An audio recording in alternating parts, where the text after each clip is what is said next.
Сапанон.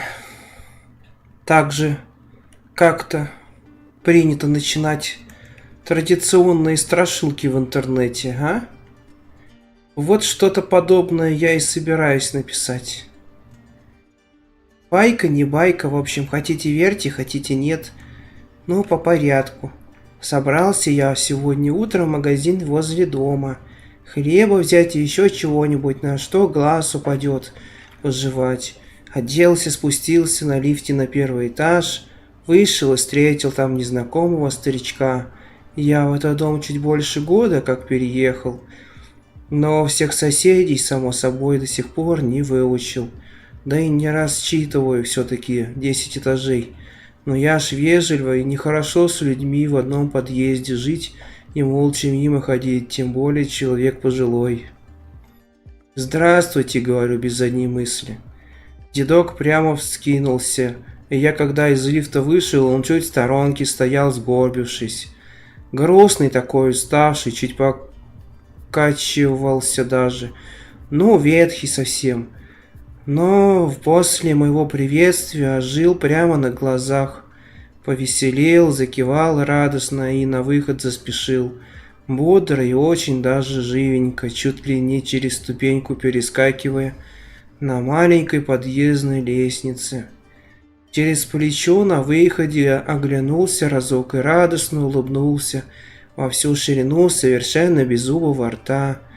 Так и ускакал бодрым козликом молча. А вот у меня начисто отбило все желание куда-либо ходить.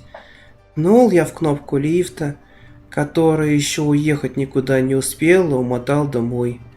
В голове раскручивалось воспоминание, которое эта встреча вдруг выдернула с самых задворок еще детской памяти. Знаете, у каждого в голове есть такой чуланчик, в котором хранятся всякие мерзостные вещи из детства. Все самое неприятное. Как-то мелким по огороду носился и с разбегу наступил на рыхлилку. Ну, штуку такую с короткой ручкой и 3 загнутыми зубьями. И потом неделю дома лежал с распухшей, обмотанной бинтами ступней. Как вы, малолетние дебилы, решили покидаться земляными комьями на отвале возле разрытой экскаватором траншеи, и мальчишка с соседней улицы филигранно попал тебе в макушку, даже не комком земли, а полноценным камнем. Как с темечка по лицу бежала струйка крови, и как потом тебе на руку, и как потом тебя за руку вели в больницу, и ты ревел не столько от боли, сколько от страха перед жутким словом зашивать. Или как плеснул себе кипятком на ногу, кипятком из чайника. И потом не мог уснуть от того, что ногу дергал злой, почти нестерпимой болью, пока папа, не слушая твоих воплей, не вскрыл и не обработал отвратительный волдырь. Или что-то совсем уж мерзкое, например, как тот же папа лупил тебя ремнем за двойку, как сопли летели с твоего носа, а комната звенела от воплей.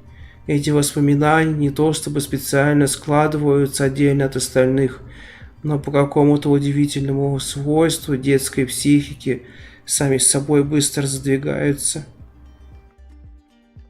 Незаметные чуланные, никогда сознательно из него не вытаскиваются.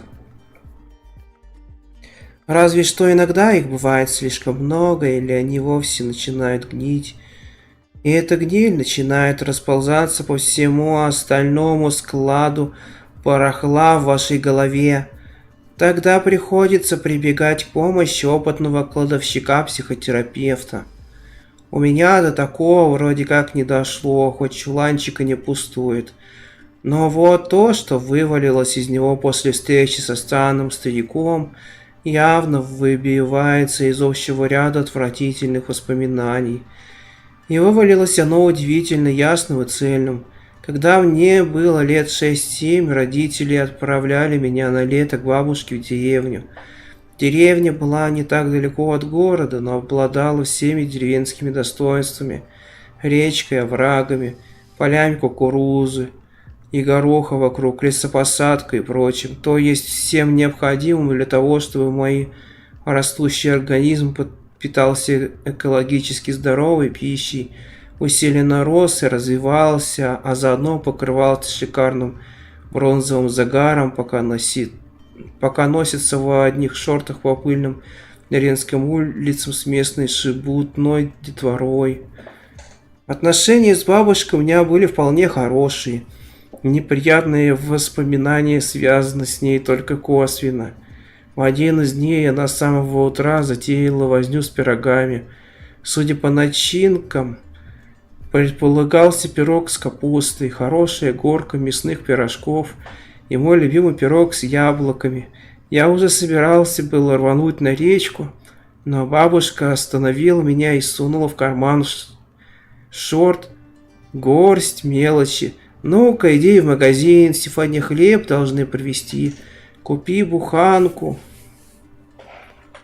ржаного, на батон белого, посвежее проси.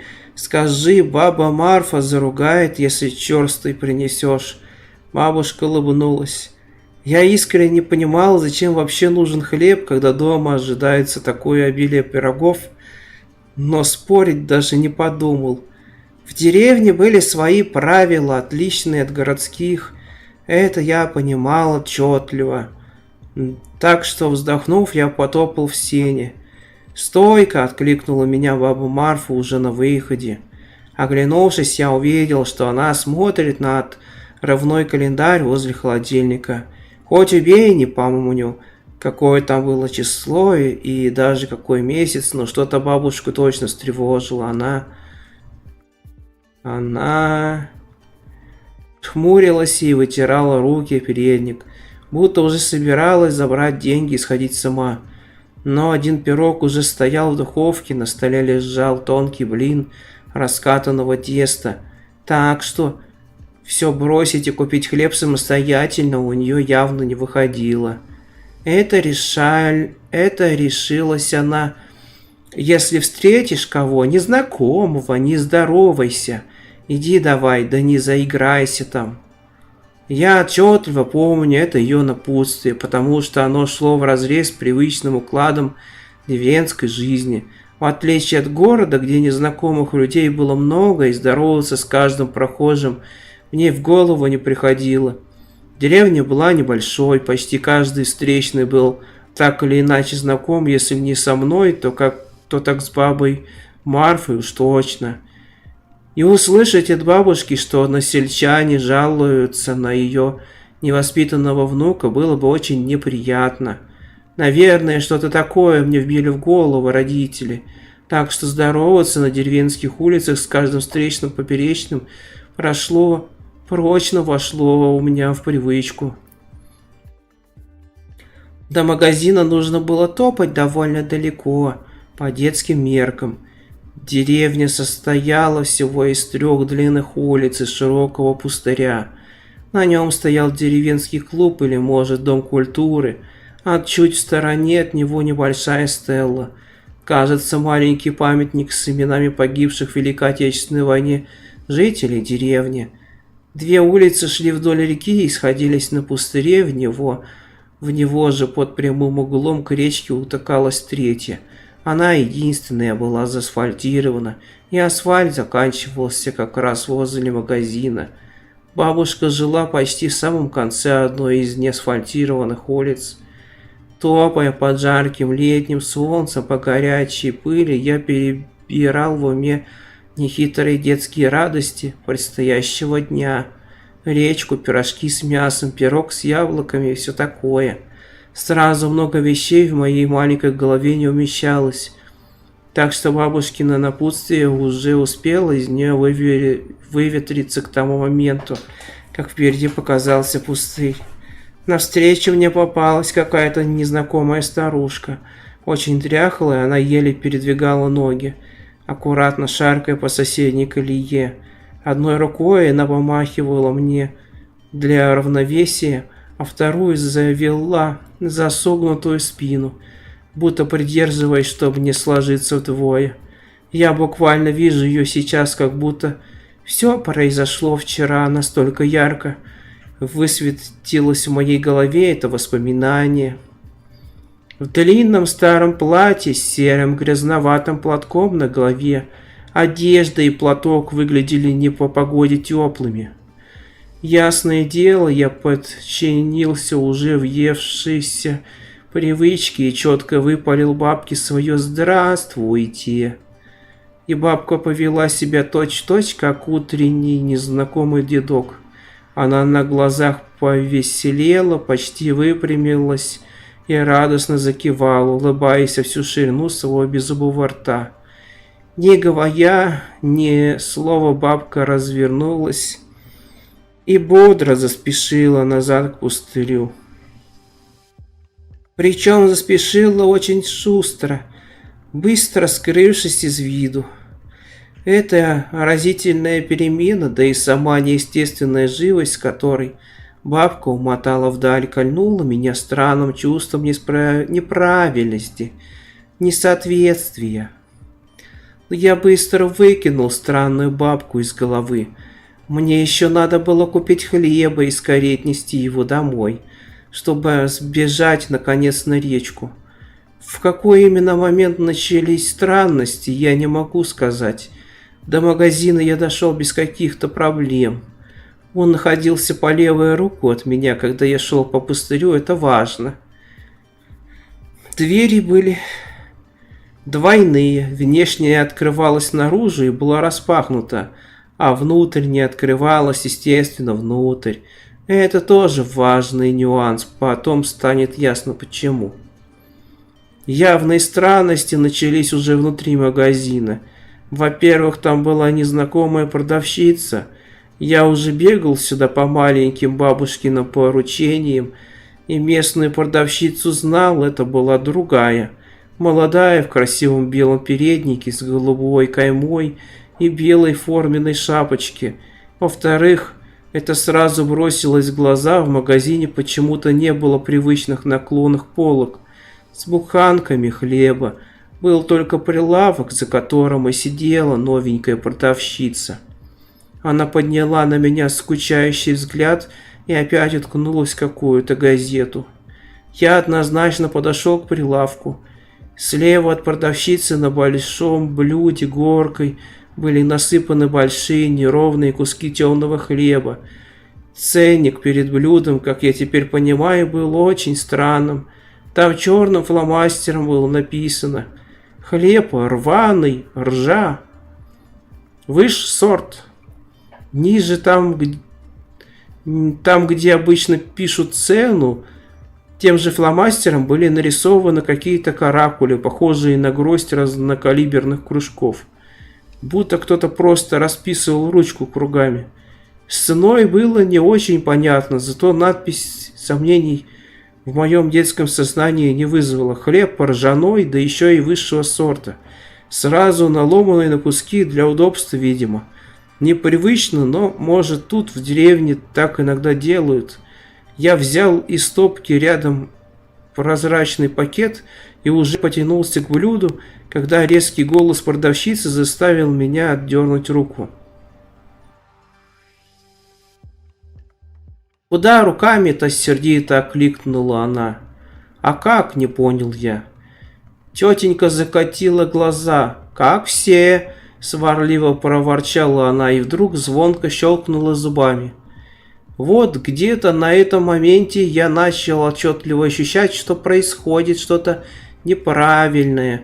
Допустим, продавщица могла и поменяться, но продавать хлеб кусками все же немного странно. А уж брать его зубами, не спрашивайте, как я расшифровал странное поведение тетки в белом переднике, но она явно имела в виду именно это. И вовсе ни в какие ворота не лезла. Однако я был мелком, а продавщица была взрослая, значит, спорить с ней было еще более странно. Я наклонился над блюдом, взял зубами один кусок хлеба и закинул его в пакет. Глянул на продавщицу, она опять со скучным лицом читала газету. Это меня отчасти успокоило. Я даже придумал себе какое-то логическое объяснение. Такой способ продажи, наверное, должен быть приятнее покупателю. Хлеб вкусно пах, корочка аппетитно хрустела на зубах. Накидав в пакет несколько кусков, примерно на буханку, как мне показалось, я завязал концы в тугой двойной узелок.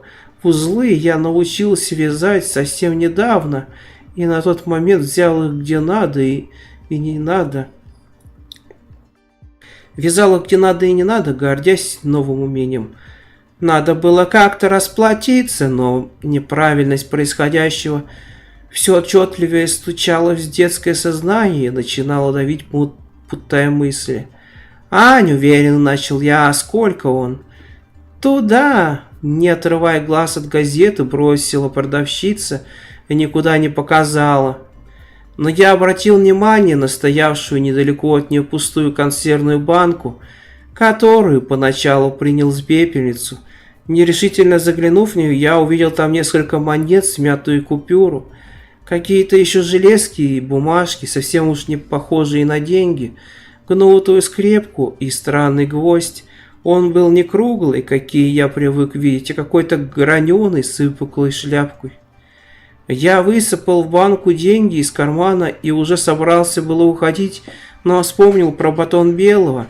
Осмотревшись, я заметил его на прилавке справа от продавщицы. Просто один белый батон. Уже отчаявшись что-то понять, я взял и его.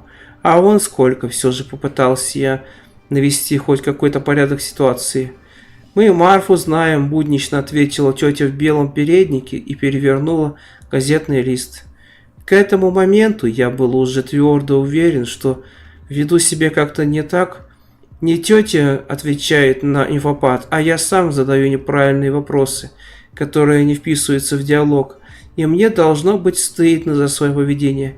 А еще у меня в животе зрело странное ощущение холода, будто впереди меня ждало что-то нехорошее.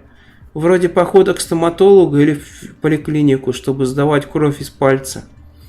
С окончательно испорченным настроением я вышел из магазина на пустырь и начал растерянно озираться.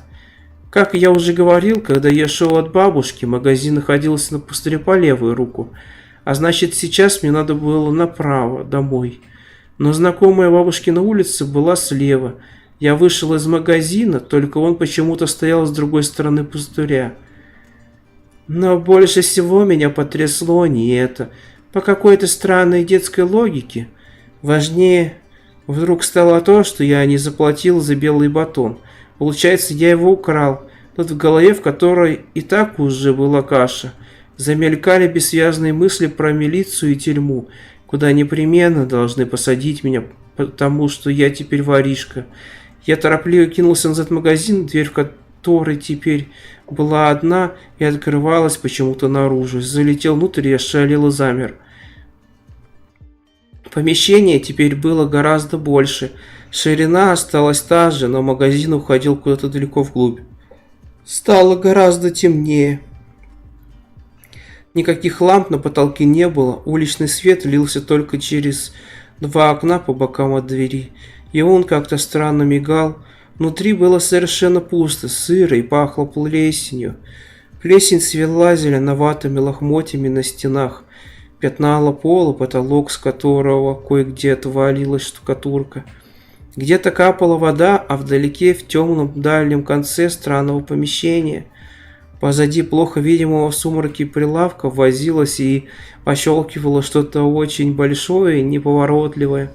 Потом с той стороны раздался скрип и влажный треск, как будто это что-то начало перелезать или перевариваться, а может и перетекать через прилавок, который ломался под его весом.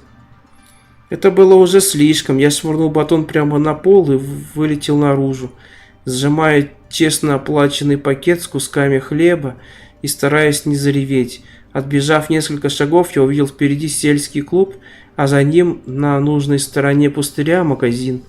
Перед магазином стоял небольшой грузовичок, в котором обычно привозили хлеб. Ощущение пространства вернулось вместе с пониманием, что позади меня вообще не должно быть никаких строений. Там был широкий просвет между домами соседских улиц.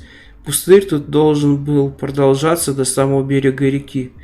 Однако позади были дома, две приречные улицы сегодня сливались вместе, заслоняя берег. Только дома, которых не должно было быть, были совсем ветхие, подгнившие и покосившиеся, а прямо за моей спиной было что-то вроде деревянной копии привычного магазина. Двери теперь были не двойными, вместо них была обычная деревянная дверь, как в сенях привычных мне деревенских домов. Она скрипнула, и на скособоченное крыльцо вышла продавщица. Она тоже изменилась, стала старее, белая шапочка сидела криво и была похожа на ворох бинтов, а красивый передник казался криво вырезанным из старой клеенки. Похожая клеенка с крупными клетками и каким-то синеватым рисунком была у бабушки на столе в сарае, где она разделывала кур. Пятна тоже были очень похожи. «Хлеб всему голова», — наставительно заявила продавщица, и я заметил, что зубов у нее нету. Тут мое внимание привлек пакет с хлебом. Он как-то странно шевелился в руке, и из него доносилось дробное постукивание. Я глянул на содержимое и поначалу решил, что ломти хлеба как-то странно смялись комочки, похожие на картошку. Но в пакете были головы той самой бабки, которую я встретил на улице.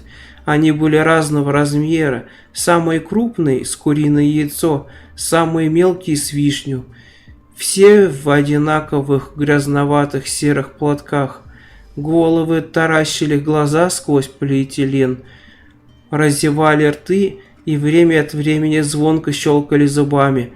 У них зубы были.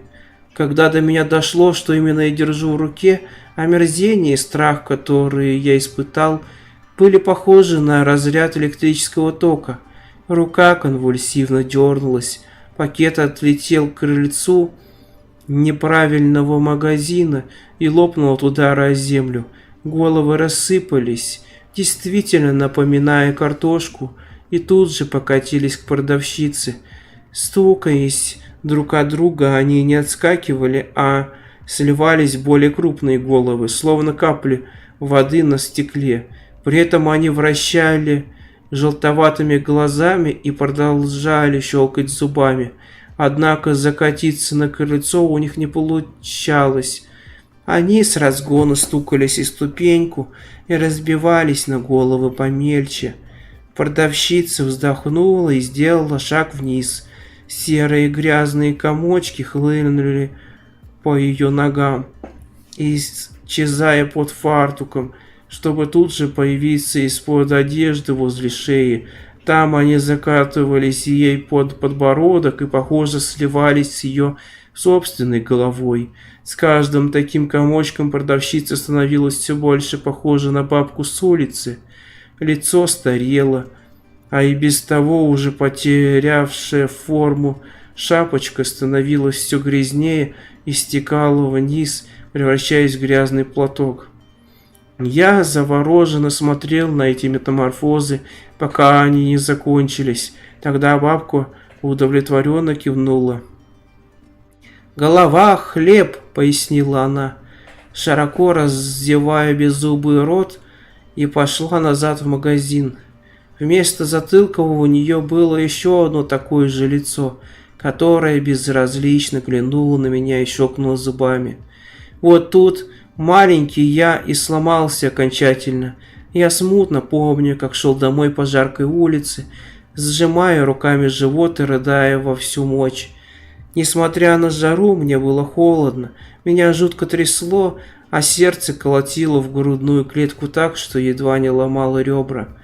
Дальнейшие несколько дней я помню очень смутно. Как-то сразу приехали родители, но меня это не особо радовало, я почти не замечал этого. Просто когда я выныривал из беспамятства, они сидели с бабушкой на кухне.